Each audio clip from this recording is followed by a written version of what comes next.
Welcome to the Long-Term Care Chronicles podcast. So much, Dr. Grinspun, for coming on to the Long-Term Care Chronicles today and making time to speak.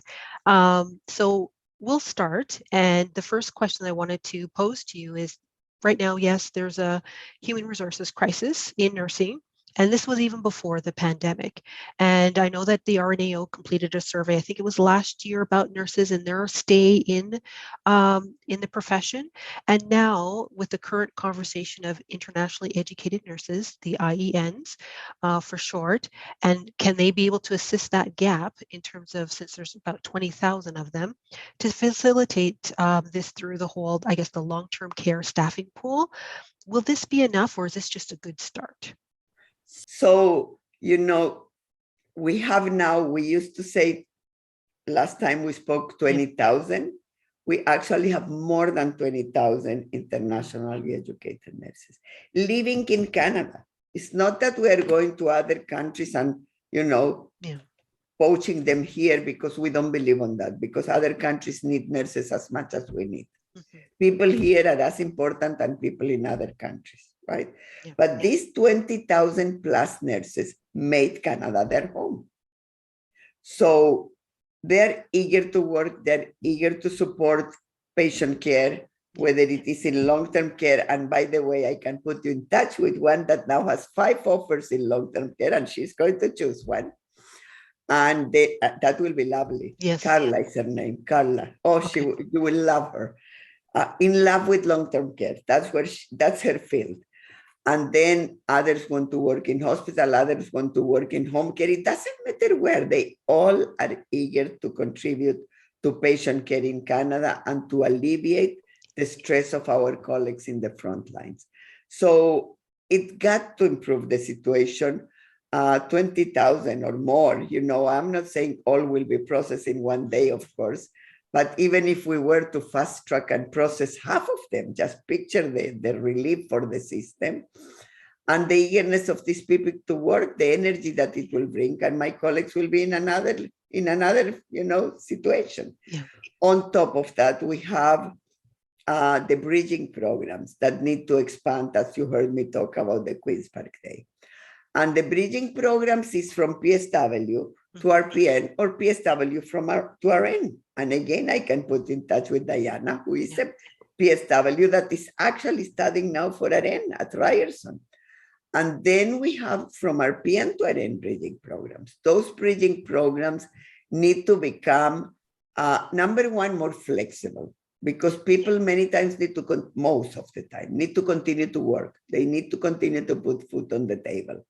So they need to become more flexible vis-a-vis evenings, vis-a-vis weekends, vis-a-vis, other type of schedules, not your usual, more 9 to 7 or 9 to 8 schedule. And then they also, we need to expand them. We don't have enough bridging programs for the number of people that want to become actually RNs from RPN. And then there is not bridging program. We need from RN, from RPN to RN. We also need from RN to NP. Yes. And then we need, in addition to more flexible and more of them, we need to recognize prior learning assessment. So let's say I was a PSW or I was an RPN and I want to become an RN. And if I was, let's say, already 5 years or 10 years doing my role, well, that I was doing, if I had all the time good evaluations, should count for something, because I already have a lot of experience, hands-on experience, right?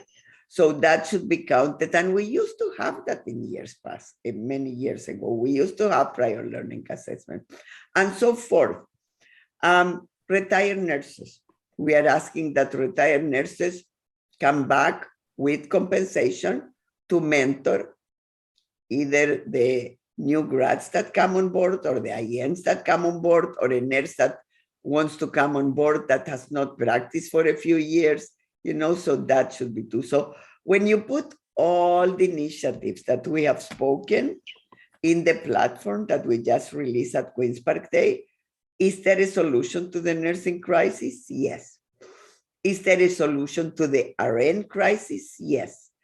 And it's just now the will and the funding to make it happen. The Ontario Hospital Association put a release last week that they need 10,000 additional RNs, 10,000. Do we have them? Yes. What we need again is the same that I said to you, right? Bridging programs from RPN to RN, bridging programs from PSW even to RN, the IENs, internationally educated nurses that are ready to go, just paperwork and ensuring that they are really nurses, right? That's the first thing, and that they have the qualifications, and that needs to happen faster, of course. And the new grads, that yes, the government did increase by 15% the number of people that now go into RN and that will graduate. So yes, there are solutions, and there is no opportunity, time, or place to give up. Exactly. And then with all of these different initiatives, the impact of Bill 124, what's the importance of why this needs to be repealed and the effect that it is having?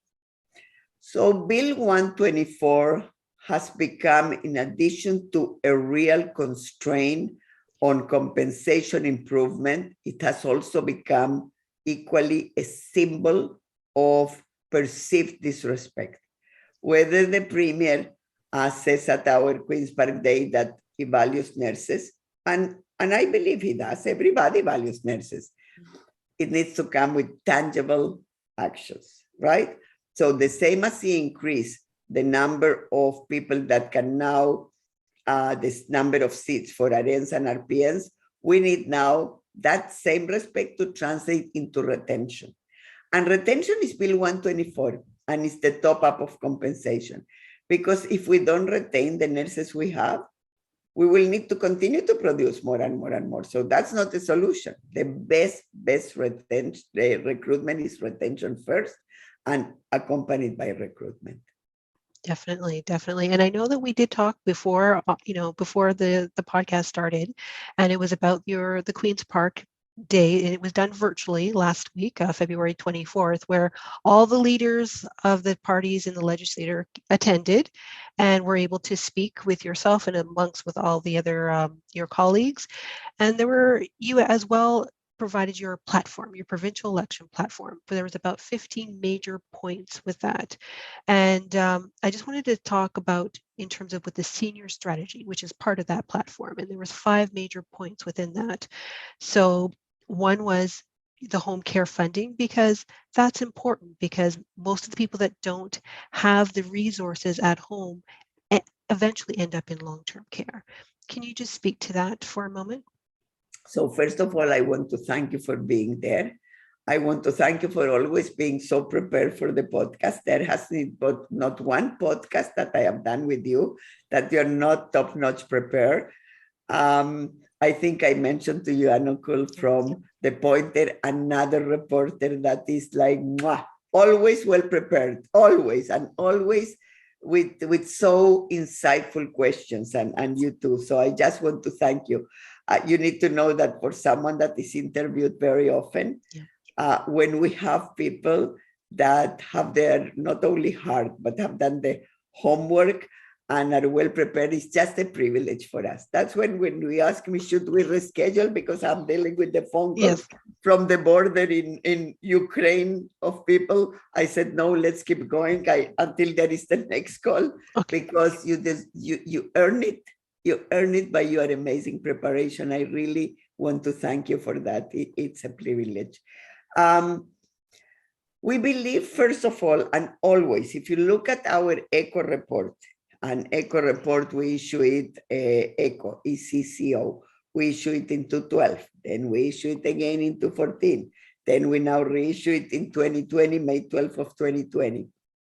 Always we have said that strengthening community care is the solution to many of the system. So in that ECHO report that we issued in 2012, and then in 2014, and then in 2020, May 12 of 2020, Enhancing Community Care for Ontarians, ECHO 1.0, ECHO 2.0, ECHO 3.0. What we are saying fundamentally is that any high-functioning health system needs a strong community care. In 2020, we also said that long-term care needs to be part of community care more than attached to hospitals, because home care, long-term care, but related to community, not just institutionalized. But the first fundamental piece is not to try to keep people out of the institution, because that's not what we are trying to limit. What we are trying is that people want to stay as members of the community, want to stay as long as they can and they want in their own place, that they have therefore the supports to be able to remain at home. That is where they love to be. None of us wants to be in an institution, whether you are an older person or a person with some type of disability. You want to be in your community than at home.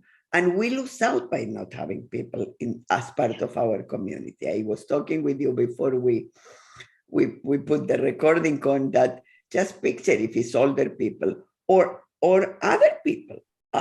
Your brother, take an example that goes to a class to be with, kindergarten children, and kindergarten children become familiar with older people, with diversity, with everything we have in life, right?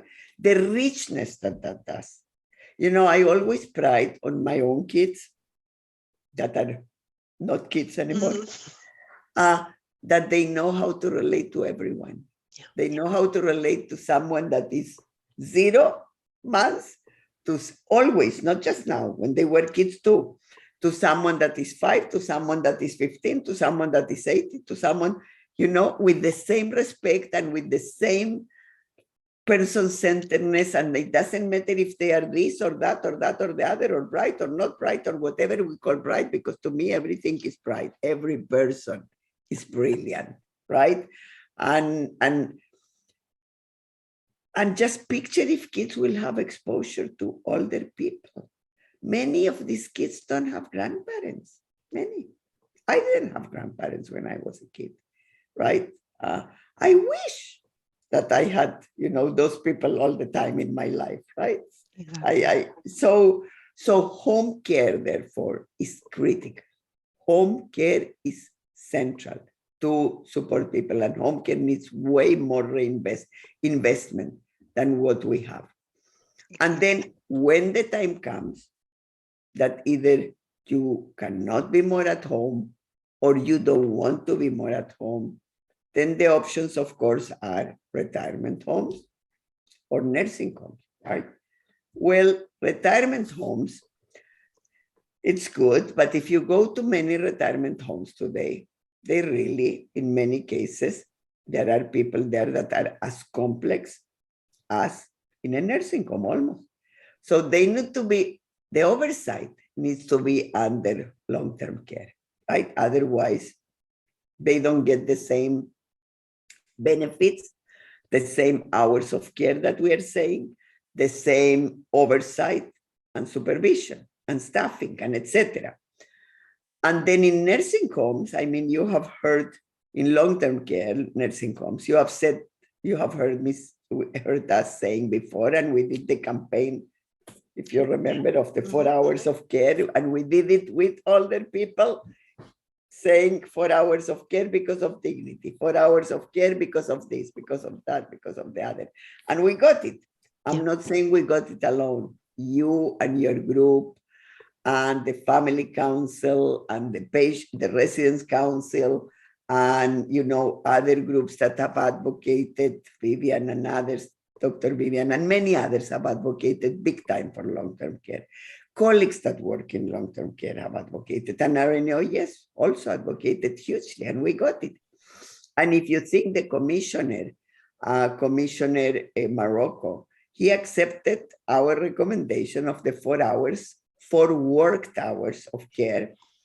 And alongside with that, of the staffing skill mix that we said, 20% RPN, 20% RN, 25% RPN, and no more than 55% PSW. He took it exactly like that. And then the 1NP, 420 residents, he took it like that. And then the one nurse for 120 residents for IPAC, that's different now. It doesn't need to be a nurse, and that is a problem in our view. Now, on the area of nurse practitioner for long-term care, we have a good check mark.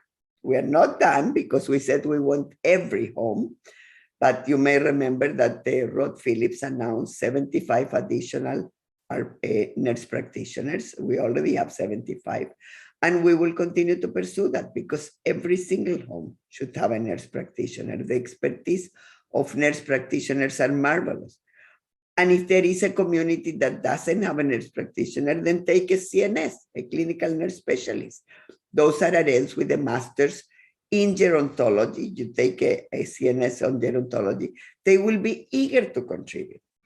So again, we can improve significantly the situation, both in terms of the amount of care and the skill mix that is necessary to deliver safe and quality care. There is one more element that we are now pursuing, and you may have heard me say at Queen's Park, which is the issue of evidence-based practice.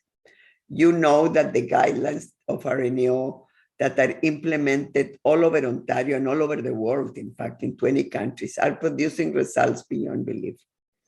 So we already have about 140 nursing homes that implement the guidelines with better results.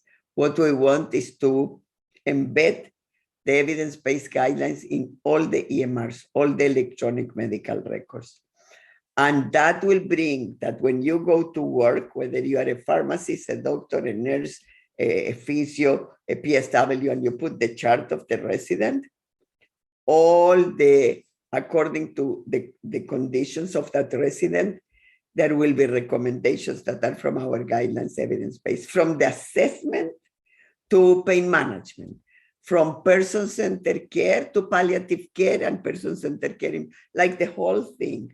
And you still need to use your judgment because every resident is different, right? So you need to use your judgment, but at least you have that best evidence recommendation. And, you can't go wrong with that. So a lot of good things that some have happened in the last little while out of the tragedy. I call them the silver lining of the tragedy. That's what I call them. But a lot more that needs to happen too. And the reality is that I do think that long-term care will be the silver lining of this pandemic. Do I think the rest of the system will change as much as it needs? I don't know. I don't go by fantasy land, and I don't go by speculation. I go by reality. And that's why there is a platform there. We need to move back to one-to-one in ICU for RNs. They cannot continue to sustain these workloads. It's also not safe. It's not safe for patients, and the families should know that. So, but I do know that long-term care will end up in a better place than before the pandemic, and it better be, because every single year there is something in long-term care. The pandemic is one tragedy, but every single year there is an outbreak on something. So if we have the right staffing, the right IPAC, the right NPs there, and the better hours of care, and then evidence-based guidelines, things will improve significantly. And my gosh, let's see one thing that is good out of this mess of this pandemic, right? Yeah, definitely. And because you mentioned all of those 5 points, so I really do appreciate that. And the other point that I wanted to make in terms of what you mentioned, what the RNAO mentioned at the provincial election platform, is expanding the scope of practice for both not only RNs, but for nurse practitioner. What significant impact this would be as a positive for patient care in long-term care? So on that end side, what we are asking is RN prescribing that does not move an inch, not an inch. And just picture, RNs are the majority of the health professionals in the system. I'm not saying RNs should prescribe everything, but RN, of course not. But RNs should prescribe, I mean, you take Tylenol at home alone. You don't ask anybody. Or someone else takes Motrin alone. They don't ask anybody. Or whatever, aspirin, I don't know what else. You know what I mean? And even first-line antibiotics, RNs have the capacity, if we do, an upgrade in their expertise, to do that, no more than that. So just picture how it will open access, whether it is in long-term care, in home care, in primary care, etc. And then in peace, and we got that one more check mark. We got point of care testing, which how can an NP not have point of care testing when, they can prescribe and diagnose and cannot have that. And the same with MRIs and CT scans in all conditions, which is fantastic. And that is starting on July 1st and was announced at Queen's Park.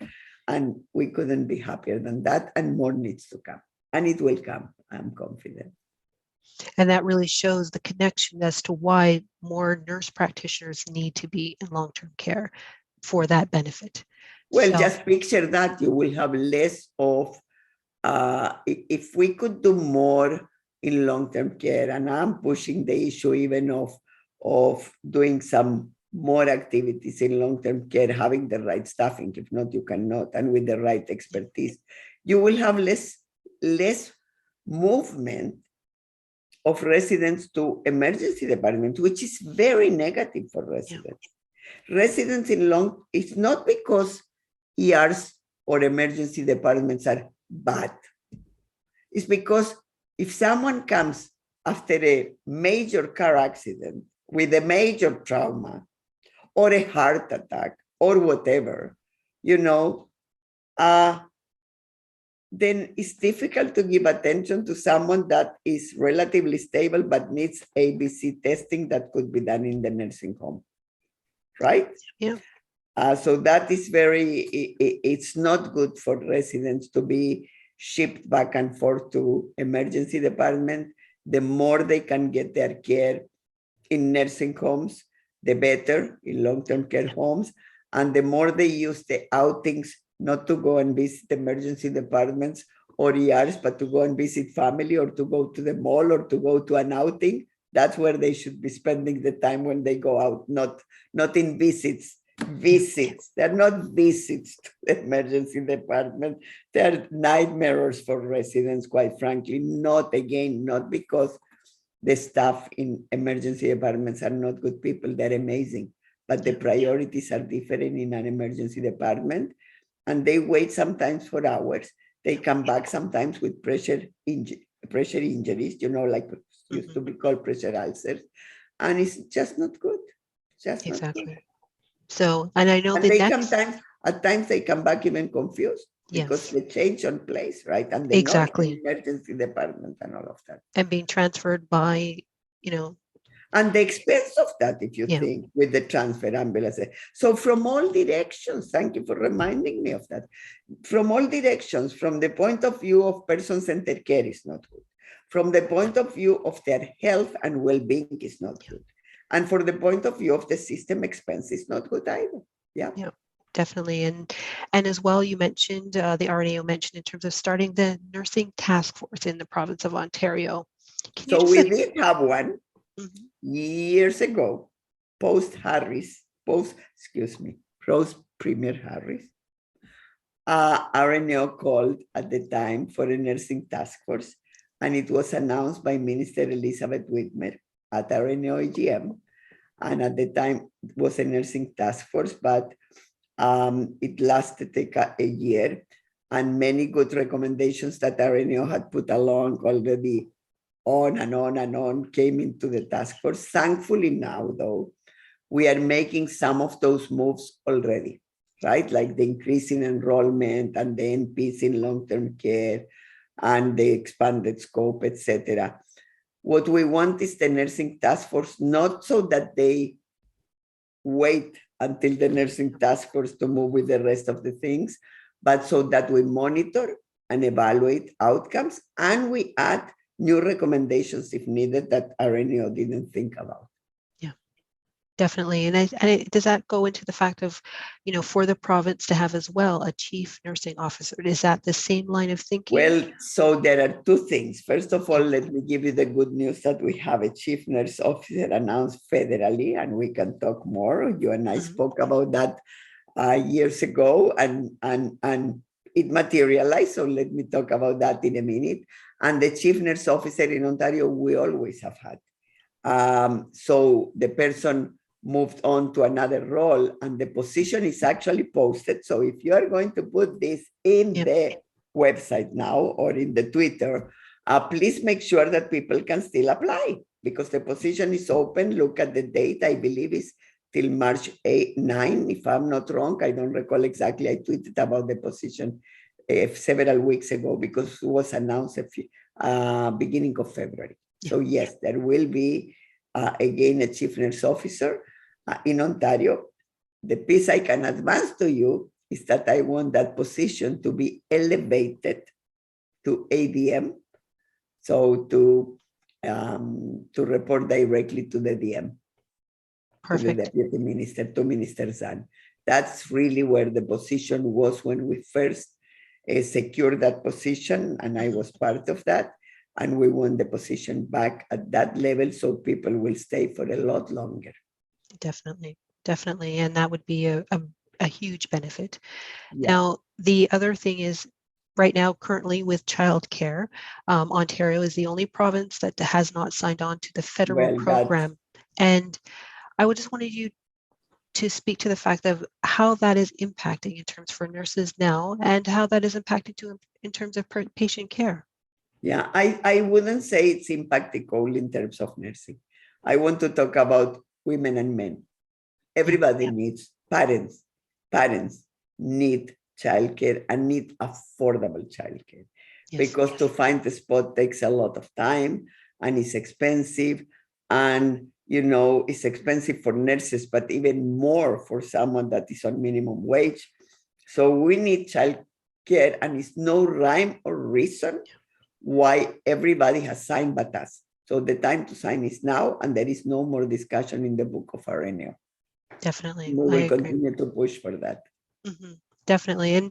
And going back to the point that you mentioned in terms of the advocating for the chief nursing officer nationally, because as you said, it was, you had the RNAO had put this out May of 2020, and by January of 2022, it's now an actual position. And I just wanted you to speak to, I guess, the importance of advocating for such a role, and to be able to see it go throughout the whole extreme from where you started to where it is right now.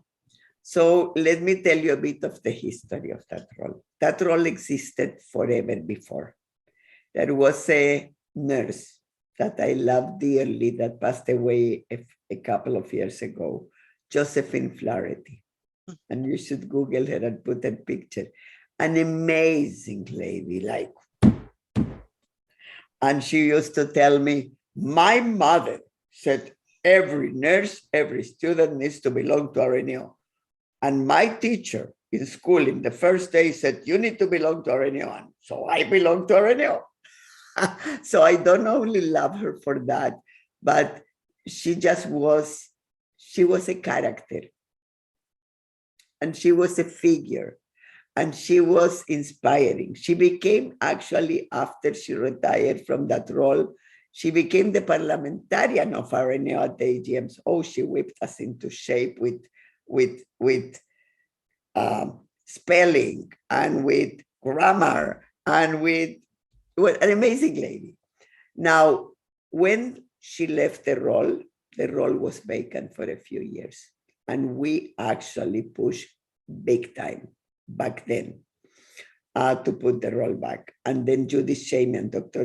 Judy Shamian became the chief nurse, and she was another, a different era, a different time.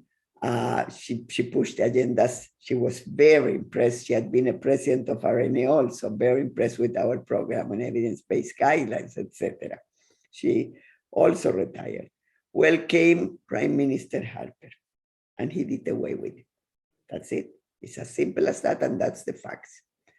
And so we have been pushing for some time, but then when came Prime Minister Justin Trudeau, and we had the opportunity to take him to visit Ottawa Public Health Unit at the beginning of the pandemic in 2020, May of 2020. And we were super excited, of course, like kids in the block, that the Prime Minister was coming with nurses to visit nurses in public health. And my colleagues and I, Dr. Angela Cooper-Brathwaite and Morgan Offar joined via Zoom, and me too, right? We didn't want to travel there, but colleagues there were there. Colleagues from there were there, Una Ferguson, and then and my colleague Esther Mogodan, the chief nurse of the Ottawa Public Health Unit. They were like in heaven, and we joined via Zoom. So it was very inspiring, because at one point when he was talking and he was managing, the pandemic, and I said, your father is smiling now.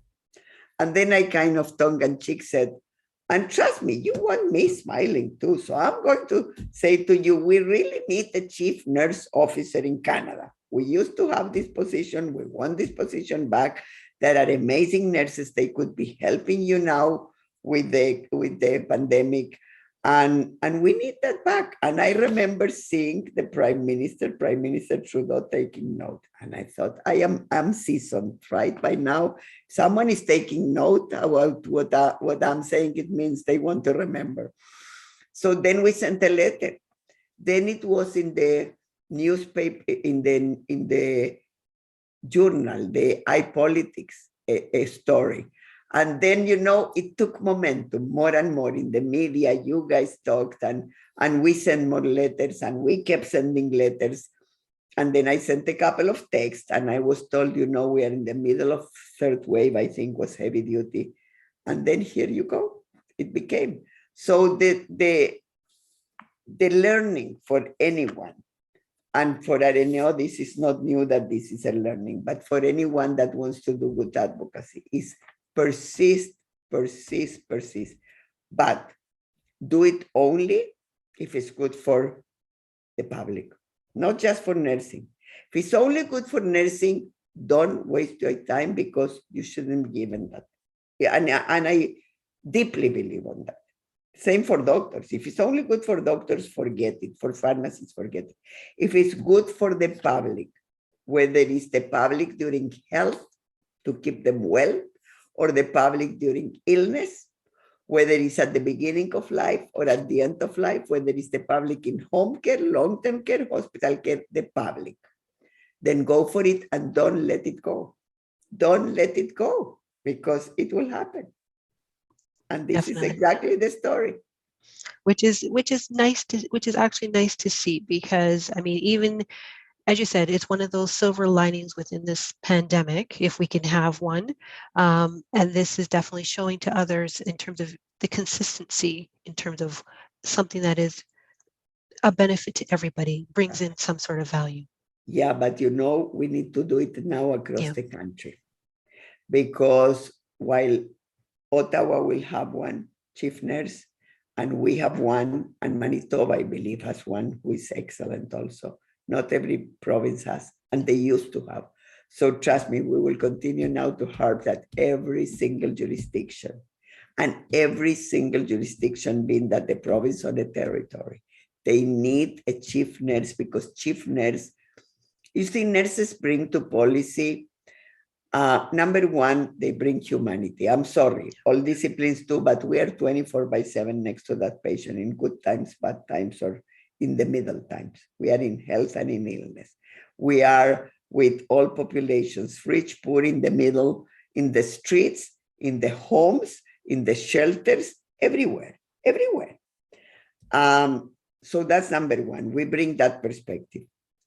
We bring the perspective of crisis management, 100%, because we are used to it in every sector.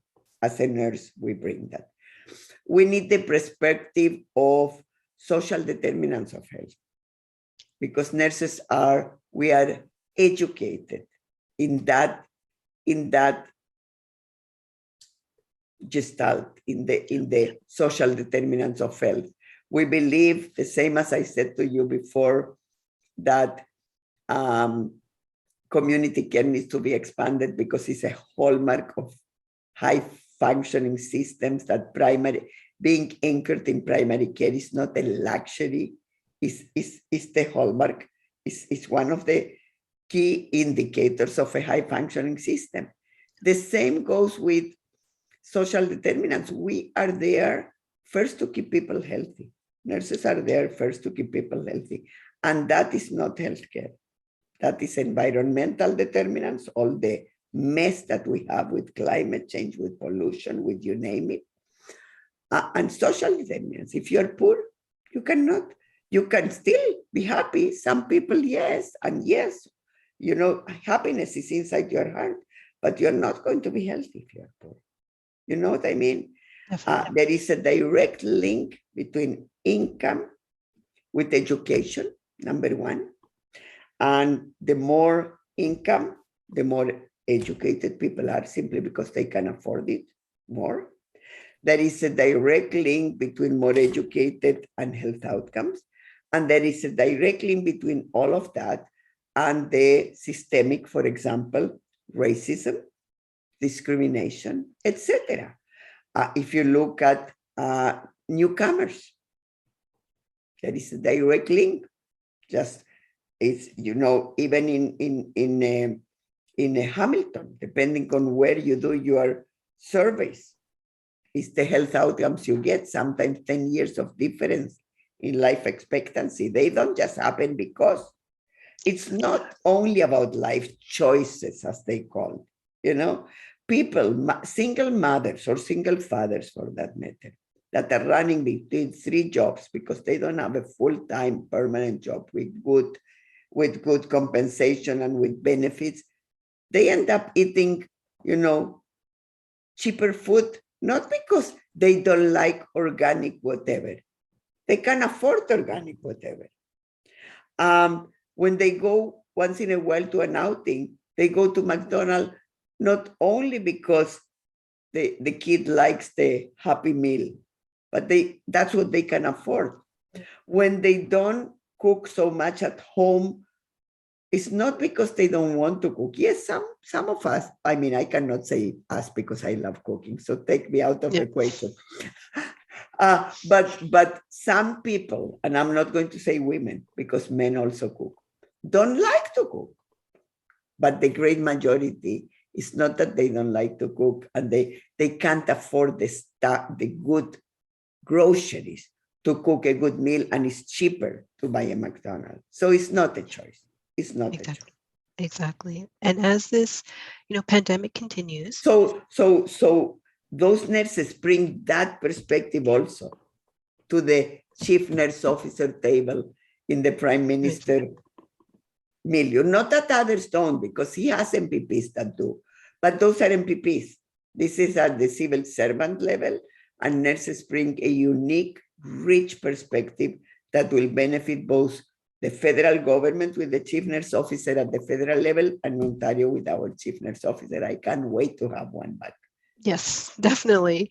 And I just wanted to, as we close out in terms of as the pandemic is continuing, and then with changes that the Ontario government is indicating in terms of relaxing the rules in March, what are your thoughts as we continue?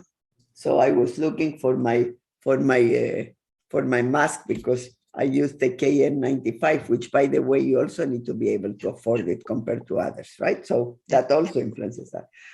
My advice to the public, first of all, thank goodness they have not announced that they are going to do away with the masks. Although I'm afraid they will, likely mid-March. not using a mask outside when the weather is good is not an issue. When the weather is bad, actually, it warms you up. So it's kind of nice. That's what my kids and grandkids say. But I would advise anyone, when you go to an indoors place that is not your home or not the home of people you know very well, that you know are careful, I would suggest in indoor stores, in indoor malls, in indoor gyms, in indoor, groceries, keep your mask on. In the subway, in the bus, keep your mask on. Absolutely do. There is no reason why we should ditch the mask, not for the children in schools and not for the adults, because there are countries that always have used a mask. I tell you, I don't think I will ever be in a bus and not use the mask. I don't think so. That's it. I got used to it. It protects you even from the colds, and then you do the washing the hands for the colds. And I mean, ask people that in these last 2 years, all of us have suffered less colds than ever before, So I'm all for it. And as it relates to COVID, for sure. Omicron was super fast, transmitting from one to another, the next one, and there will be a next variation, variant will be faster even. So keep your mask on, be smart, regardless of what the government says, and get your vaccine. If you haven't gotten the first dose, still is time. If you haven't gotten the second, still is time. And if you haven't gotten the third, still is time, do it, because it prevents you, in simple terms, from being in an ICU and from dying. I cannot be more clear from that. You know what I mean? The great majority of people that ended up in ICU, and more even so, the ones that die, are people that were not vaccinated or that only had one dose. The 3 doses is what we need, and likely there will be a 4th one, and I will be on the lineup when it's my turn, and I know my kids and grandkids too. And I can't wait for the little ones, because our little one is not vaccinated. She's 4. And it's concerning. It's concerning because this thing that kids don't get it is fantasy land again. Kids may, for the most, not get it as seriously, but they transmit even more than adults because they don't know anything of washing their hands and not touching the nose and, and not coughing in front of you and all that stuff, right? So they actually transmit it even more, and we need to protect them too because they're not vaccinated. Definitely. So thank you so much, Doris, for coming on. I really do appreciate your time, and the listeners as well. So again, thank you so much. Thank you very much. Take care, and let's keep in touch. Definitely. Bye.